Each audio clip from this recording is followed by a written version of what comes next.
Concentric tube robots are needle-sized manipulators that researchers have been really interested in for about 8 years, mainly for surgical applications, minimally invasive surgical applications. The way that they basically work is we have these elastic component tubes.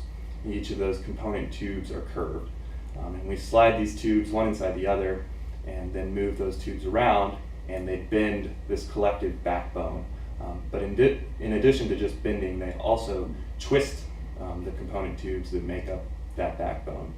And one of the things that researchers have had to deal with over the years is essentially too much twisting in the backbone. So this technology exhibits a property called elastic instability, where if the tubes are curved enough, they will twist the backbone so much that all of a sudden the backbone will snap from one configuration, curved configuration or twisted configuration, to another far away, seemingly instantaneously. Less than a millisecond it snaps and maybe vibrates between those configurations. So researchers have obviously been trying to make sure this doesn't happen, including figuring out how to model it, trying to use their actuators in a fancy way to use redundancy to make sure that it doesn't happen, as well as just reducing the curvatures, because if the tubes are less curved, this effect can be mitigated.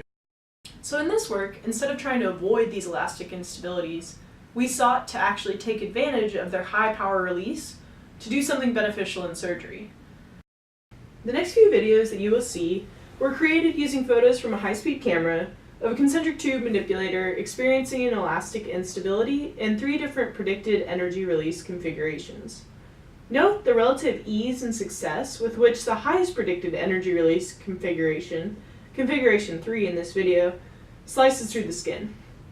This work demonstrated that elastic instabilities in concentric tube robots may not necessarily be something to be avoided at all costs, and may have the potential to be harnessed for beneficial use.